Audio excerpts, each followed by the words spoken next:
Hey, what's good? Welcome to Numbers Never Lie. Kicking it alongside the great Jemele Hill. I'm the above-average Michael Smith. Jemele, can I kick it? Yes, you can. Coming up, why the Thunder should kick Russell Westbrook to the curb. Beast Mode telling the media to kick rocks. NFL place kickers going wild. And Cam Newton and Chad Johnson are going to stop by to kick it with us. Plus, we've got two new kicking whiteboards there you go. Detailing the keys to victory for both the Broncos and Seahawks. But first, we kick things off with last night's butt kicking in Miami. And the number in the news for the Oklahoma City Thunder is 18. The Thunder erased an 18-point deficit against the Heat last night, which marked the franchise's second largest comeback since the team moved to Oklahoma City. After trailing 22-4 in the first, the Thunder outscored Miami 108-73 the rest of the way, and Miami coach Eric Spoelstra was not pleased. Our guys feel the same way. There's no running away from it other than the first 8 minutes of the game. They outclassed us tonight. They absolutely deserved this win. Simple question, Mike. Was this more about the Heat or the Thunder? For me, this was more about the Heat because they had no excuse. All year long, well, they're coasting. They're taking it easy. They're waiting to flip the switch. You on national television against OKC. Everything LeBron and Wade, for that matter, said was, we want this game. This is supposed to be a statement game for Miami, if anybody. But if you buy into the idea that this was a statement win for Oklahoma City, it said more about Miami and its shortcomings. I'm not saying it's time to panic, Jemele, but it is time for pause, for reflection, to figure out who do we want to be if you're the Miami Heat. Because they got embarrassed at home. The conventional wisdom is, well, the bench shows up at home, the stars show up on the road. OKC's bench outscored Miami's 39-21. Okay? I'm not going to say I've never seen it. Do you ever recall in recent memory seeing such a swing from up 18 to being outscored by 43 over a 33-minute span?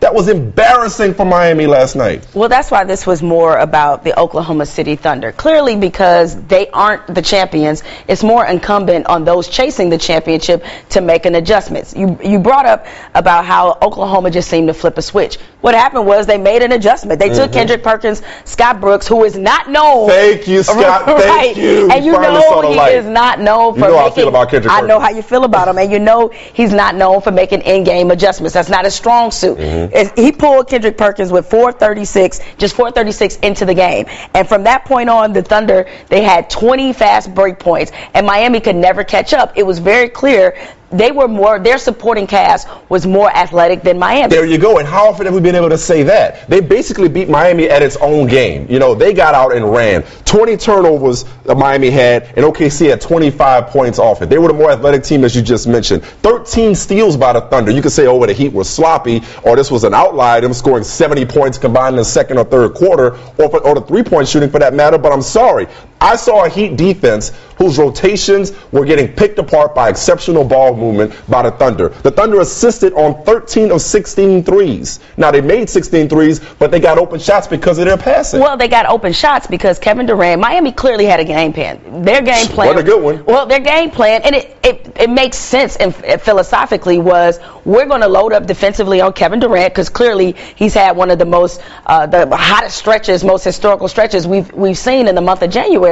But he passed out of the double team consistently, clearly, and obviously trusted his castmates, who, oh, by the way, have been really good during this 9-game win streak. I mean, Ibaka is shooting almost 60% over the last 9 games. Jeremy Lamb is averaging 14 points over the last 9 games. His season up from his season average of 10. So it was a matter of the fact that his role players took advantage of what Miami willingly gave them. They said everybody else beat us, and they did. Not to mention, Derek Fisher, Uncle Fish, got in the Wayback Machine. Right. I don't know, somebody spiked his Geritol? What happened to him? As we get to the number, and this is without Russell Westbrook, who we'll talk about later on in the show. But, I mean, seriously, if you're Miami, playtime is over. I mean, we knew OKC was good. I just thought we'd see a better performance. The effort wasn't in question for Miami because clearly they wanted this game. Yeah, they were trying. And don't forget, in the offseason about Kevin Durant and D-Wade. Their little trash talking back and forth. Where was Wade? Quiet 15 points. Yes, looks like Kevin Durant got round one.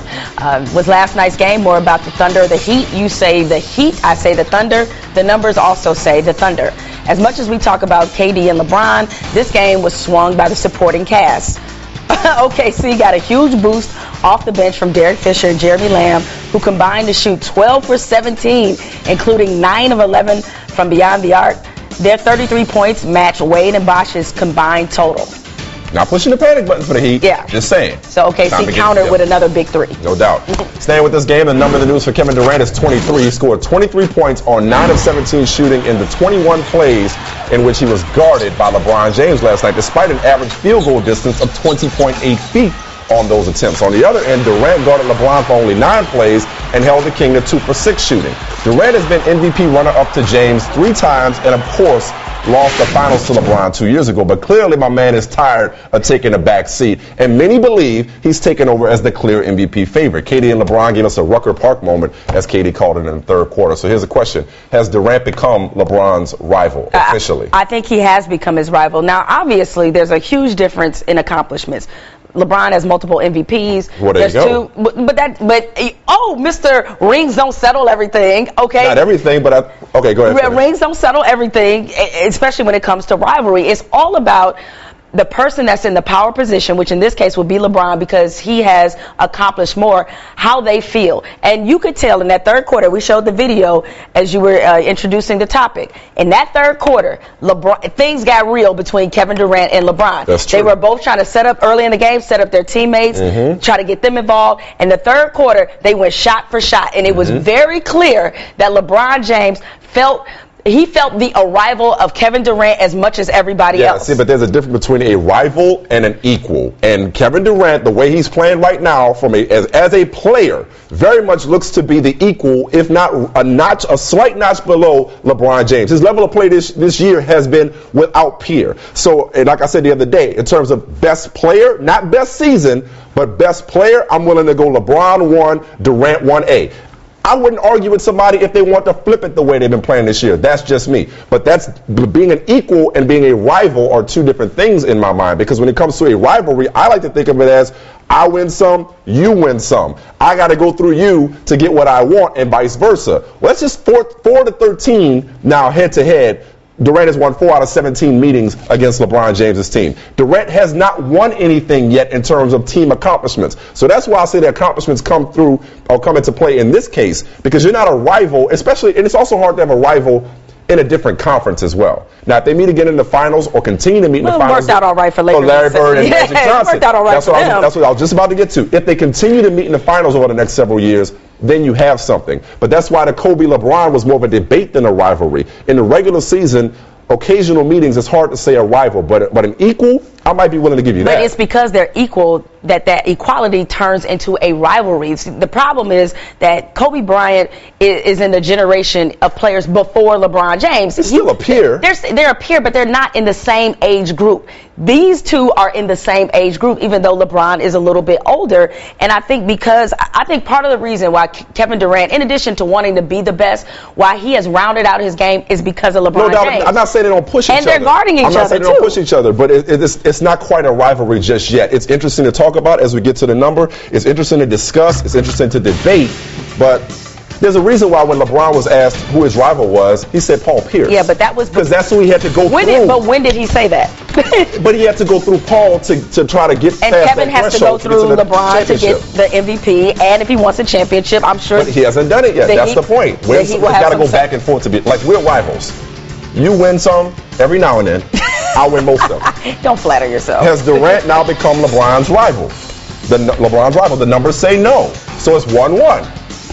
There we go. All right. With these guys playing the same position, it won't become a true rivalry until Durant starts defending LeBron on a consistent basis.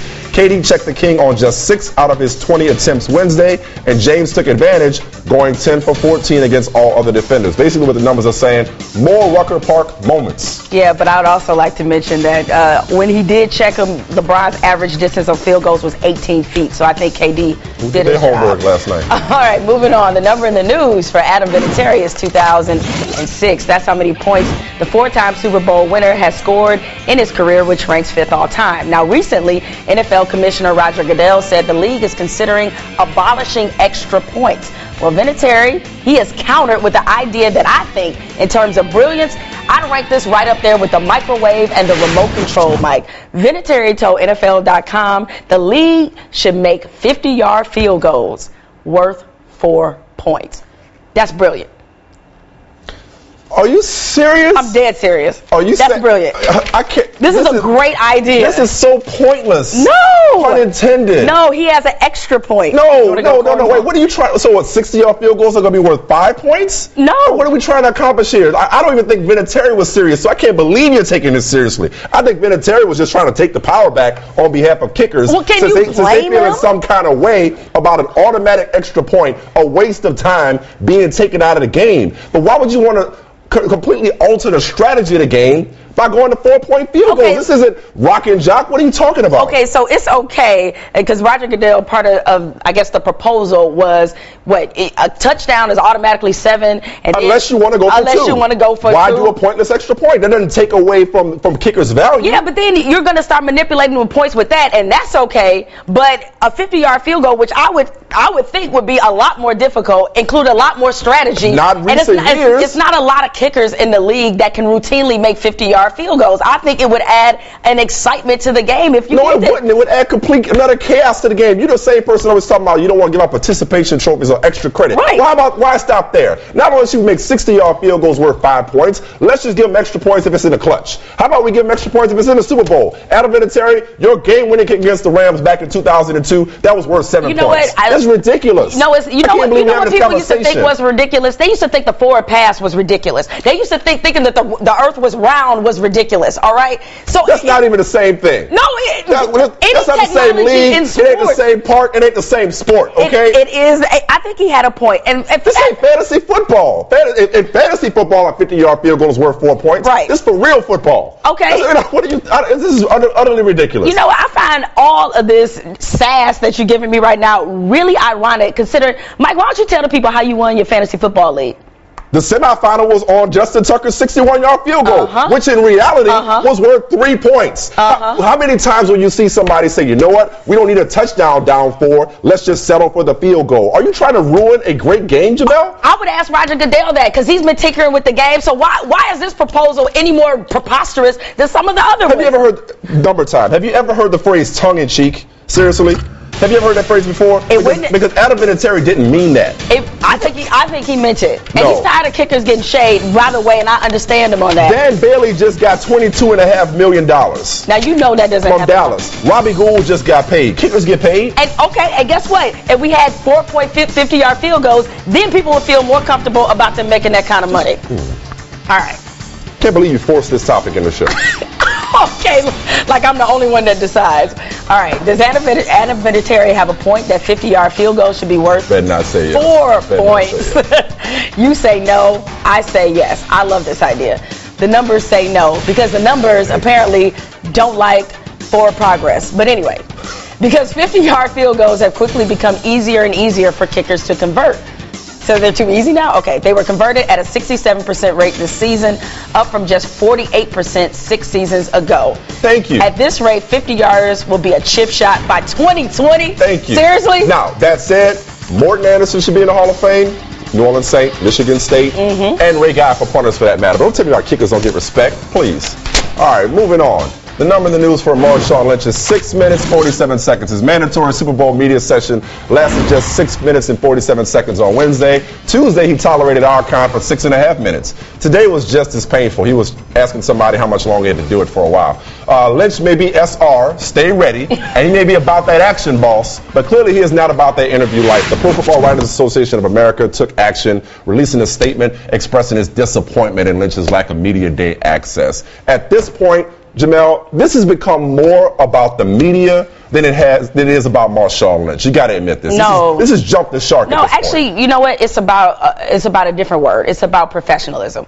Mike, every day in our job. He's a professional what? He's a professional football player. Okay. Who part of his league mandated responsibility is to talk to the media. That mandated responsibility, frankly, is outdated. Saying that as somebody who used to make his living standing in those scrums, it's outdated at this point. I don't need it. And frankly, you know my ego. Ain't no way I'm showing up to somebody who will give me those short two-word answers, rolling his eyes the whole time. I don't need anybody that bad to sit up there and talk to. There's plenty of other players who are willing to talk. It's just unnecessary what we're doing to Marshawn Lynch right now. No, it's unnecessary what he's doing to himself. Look, it's not about whether or not he talks or not. What I find to be more disconcerting and frankly disappointing is that... Now you're using too many big words. Like, look, we get it. You don't like talking to the media. You know how much stuff in my job I don't like doing? It's a lot. It's called being an adult. It's called being grown. This is what happens. You have to do things you don't want to do the stuff you do want to do. So put on your big boy pants and have a sentence or two. You got a California education. Use it. Talk to the media. Why? Like, it's not that big of a deal. Why? And he's making a fool of himself and his team. No, honestly, and I hate to sound climbing self-righteous. over chairs. It's dude, you're not 5 years old. I hate to sound self-righteous, but we are. You know, I might be young, but I'm old school, and so are you. We both come from the old school of journalists, which we were taught not to make ourselves the story. The story is no longer about the desire. No. The story is no longer about the desire to hear Marshawn Lynch's story. The story is the fact that, hey, he's not talking. So let's everybody gather around to see what Michael Robinson is going to do and how quickly Marshawn Lynch is going to walk away. We have become the story, and that's counter to what our role is. Marshawn Lynch said, the very few things he said one thing right. This idea that we're somehow the bridge to the players on behalf of the fans is completely outdated. The fans don't care, so why do we care so much? Just move on to somebody else. Let me give him some selfish reasons. There's like 3,000 credentialed media there, correct? Marshawn Lynch, he already has a Skittles endorsement. This is a huge platform for you to market yourself. Then it's his laws, Jemele. Okay, and this is also, by the way, a huge platform for the NFL for you to be an ambassador, which was part of the reason why they put this in there anyway. They are showcasing their biggest game, okay, to the world. You're talking like it's Superbowl I, the AFL, but NFL that's championship why they do it, game. Mike. That's why they have all these bells and whistles about it. This is outdated. We're past this as far as I'm concerned. Again, he could be silent, Paul. Like, he could be silent mode. That's another topic I didn't want to do today. You forced me to do it. Talk about not doing stuff you want to do. I didn't even want to talk about us. Hey, I'm sorry. It's called being an adult. See, that's the problem. You too focused on you. You try to make it about you. I'm sorry. I'm too focused on, actually being a professional. More about Marshawn or the media? The numbers say it's about the media, Jemele. How would they know? Because media presence at the Super Bowl has been growing and growing. 5,205 journalists were accredited to cover the Super Bowl and related events. Accredited or credentialed, either one. The most in Super Bowl history. That's 49 media members for every player on the Seahawks and Broncos active rosters. You said yourself you hate media day at this point because it's a circus. Yeah, it's ridiculous. So why we made more of a circus on top of a circus? All he had to do was just sit there and answer questions. We wouldn't even be talking about this. Right now, Chad Johnson joins us on Numbers Never Lie on behalf of New Era. Chad, Ocho, Cinco, Johnson, what's up, man? How you doing? Man, it's so good to grace ESPN in the right manner for once. Man, it feels so good. Yes. Listen, before the break, Jemele and I were going at it about this Marshawn Lynch media war. As a guy who never saw a microphone he didn't like, what do you make of Marshawn Lynch's reluctance to speak to the media? I mean, you have to understand, everyone's different. Everyone has different personalities. Everyone has a different approach. Some people like to talk. Some people don't. Some people like to be heard and go play. Some people like to play without being heard. He's one of those who really doesn't have much to say. It's his personality. I think if I was here, I could have gotten a full hour interview from him. Oh, really? And what would you ask him? I think players are more reluctant. Actually, players are more inclined to talk to former players or players that are still active than talking to the media for some reason. I don't know why. So why wasn't OCNN on the scene? You know what? We weren't on the scene right now because we have a budget right now. we have a budget. I think we'll be out there next year though. We'll be out there next year. All right. Well, one thing is for sure, probably you don't have the budget is because some of your budget goes towards your shoe game. Show the people what kind of shoes you have on right now because you got a mean kick game. Can you see? All right. Is it showing? Yes. Is that leopard? Yeah, that's leopard and leopard polka dot and and gold. I don't know, That look like gold, yellow, blue. Kwame would wear back in the day. Yeah, probably. It's like a fashionable RoboCop. Yeah. All right, well, let's get off fashion for a second and talk about something you know very well, which is the wide receiver position. Yeah, most definitely. You obviously, probably like many people, saw with Richard Sherman and the Michael Crabtree incident. Yeah. What was your take on what went down with Richard Sherman? Man, I love Richard Sherman for being Richard Sherman, you know, but his outburst is frowned upon because you're not allowed to be yourself this day and age, you know, in that type of environment. You have to be politically correct at all times, and it's just what it is. It's funny how they take 25 seconds and they degrade the man on who he is, and because of the perception or how he looks, regardless of what he's done, regardless of his background, he's going to be judged that way. And it's an unfortunate situation, man, but I love Sherman. I love his confidence. I love what he brings to the game. That energy and that passion is what makes him him. Crabtree is a great receiver. Is he mediocre? No, there are no mediocre receivers at that level once you get to the NFL. You know, he is coming off injury. We do have to remember that also. But those are two great players, and they're going to have a great battle. I look forward to seeing them next year at the beginning of the year. Now, Chad, you were one of the many weapons that the New England Patriots brought in. Weapon? Yeah. Are you really considering me a weapon? And I don't know. on paper you were. Okay, you were one of the many weapons they brought in to obviously help complement Tom Brady. But they haven't really had a success on the outside since Randy Moss. Why do you think that is? I think the New England offense, it will continue to flourish regardless of the weaponry that is put around number 12. But the thing about the New England offense is they work from the inside out. They don't work from the outside in how most other teams do. If you pay attention really close, most of the numbers are gotten in between the hashes, and when you have an outside threat like Randy Moss, where there will probably only be one Randy Moss, you can get away with doing some of the things you were able to do that year with him. There will never be another Randy Moss, someone with that type of speed and hand-eye coordination to be able to do that thing, and that's just the way their offense functions. It functions from the inside out, and really, that's just the way it is. They're good. They'll be fine. They'll be fine. Chad, staying in the AFC East for a second, another one of your former teams, your last team, the Miami Dolphins. You were in camp. What? Tell them to come. Bring me back home, man. God, I'm still. There's no reason. I'm still open right now. There's no reason I shouldn't be there. But anyway, go ahead. Would you say you're still open? Yeah. You're always open, huh? Always. Well, maybe you get on the phone with Joe Philbin. But I'm curious, though, the fact that we're now hearing from Johnathon Martin, his side of the story. I believe you were in camp with both Johnathon Martin and Richie Incognito a couple of years ago. Do you think either, neither, or both will be accepted into an NFL locker room going forward? I think Richie Incognito is the type of player that will be accepted, you know, and it's society.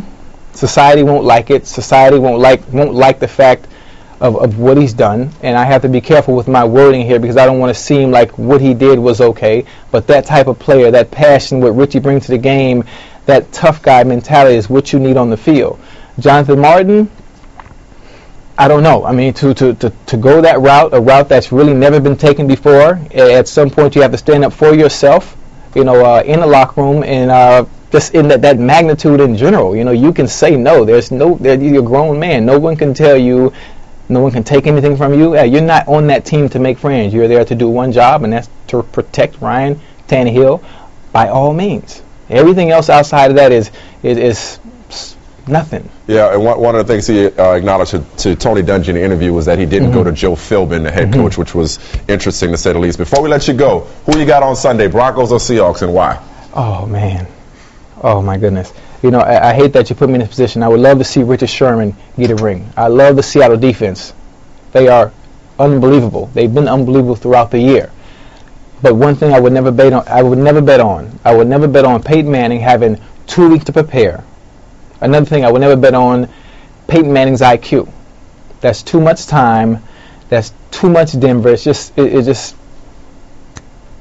got to go with Peyton. You got to go with Peyton. All right. You know, based on how much time he had to prepare for that defense. You know, regardless of what Seattle does scheme-wise, Peyton will be ready for it. I mean, that's just too much time. There's only so much you can do, even in a Super Bowl game. You know, you want to throw the kitchen sink out there, but even with you bringing the kitchen sink, trust me, Peyton has that much more ready. All right, man. Hey, we appreciate you joining us. Take care of yourself. Chad Johnson on behalf of New Era. We'll talk to you later, bro. I love and salute y'all, man. All right, thank you. man. We salute you too. All right, meanwhile, the number you need to know for Cam Newton is 92 because just 3 seasons into his career, Cam has already accounted for 92 touchdowns when you combine passing and rushing.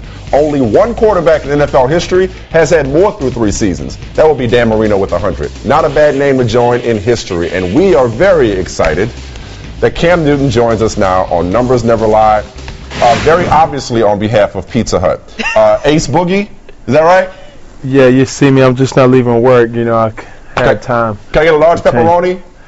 Large pepperoni Solid coming right wings. up. Come on now, Wing Street Wings. We see you. What's up, man? Good to have you. Hey, listen, the Panthers were obviously one of the surprise teams, at least from the outside perspective this year, finishing 12-4, getting that first round bye. So Yes, looking sir. back, are you more satisfied with finally winning and getting to the playoffs, or are you more disappointed that you guys weren't able to go further? I'm not satisfied by no means.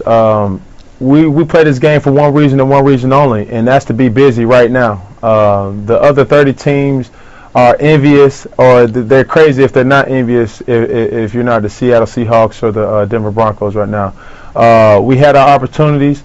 We didn't make more plays, and we'll learn from that and be better next year.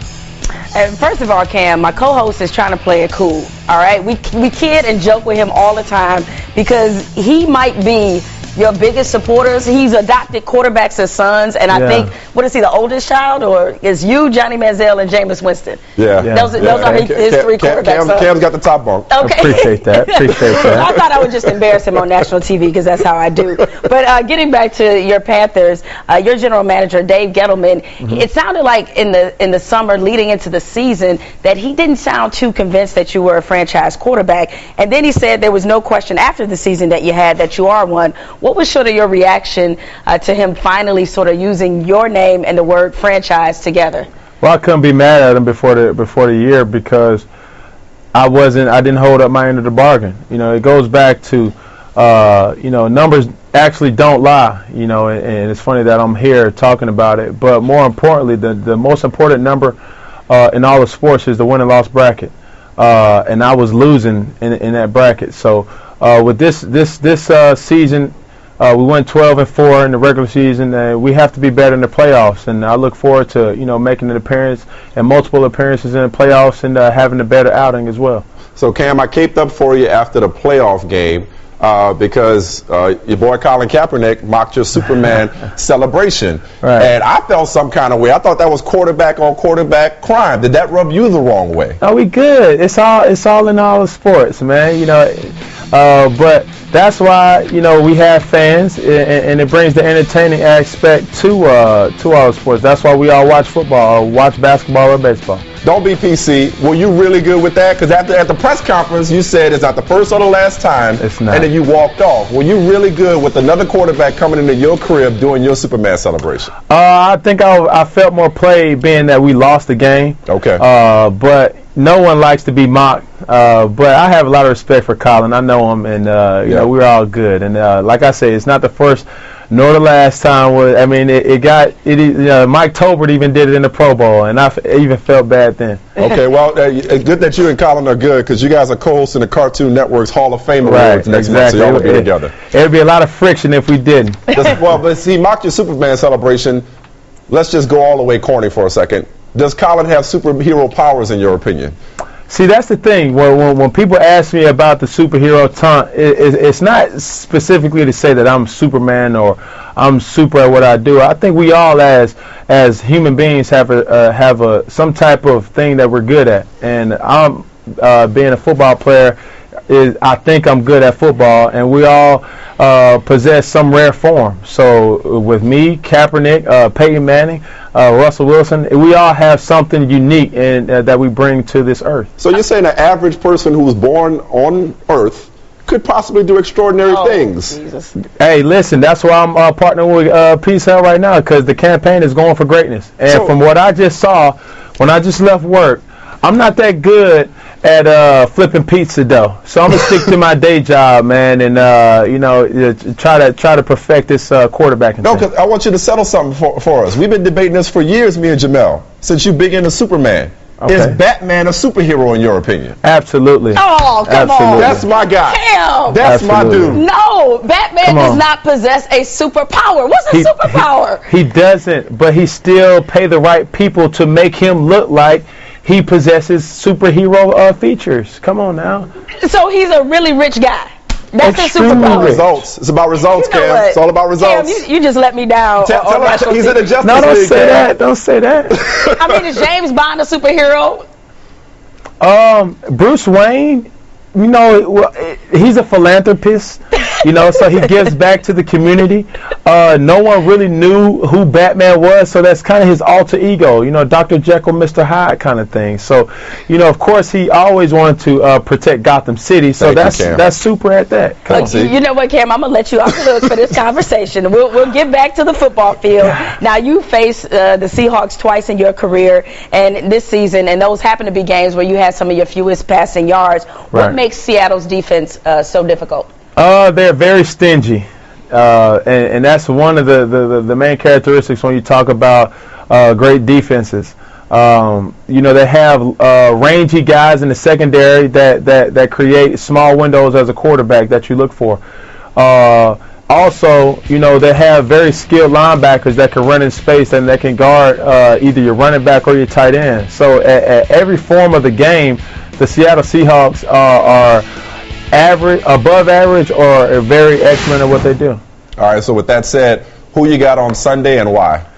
I'm kind of right in the middle. I really could care less, you know, being that the Carolina Panthers aren't in the Super Bowl this year. But I think we're in for a good game on Super Bowl Sunday. You know, being that this is the number one defense versus the number one offense, and that's what we all came to see. All right, so when I call you up for pizza, I expect it in 30 minutes or less, okay? 30 minutes? I'll get it to you in 29. Because you're faster than a speeding bullet, right? Come on now. You know me. HB going to bring it to you.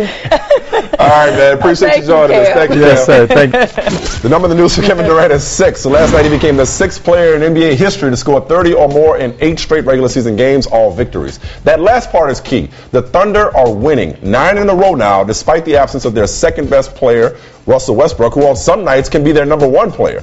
The Thunder improved to 14-6 this year without Russell Westbrook, with Durant averaging 34.6 points in games he hasn't played and a ridiculous player efficiency rating of 35. So with all that in mind, are you one of those people who truly believes that Kevin Durant is better off without Russell Westbrook? Long term, yes, I do. And it's not because I think a lot of people try to pin blame on Russell Westbrook as if when he's in the lineup, and the reason that sometimes Kevin Durant isn't aggressive is because of him.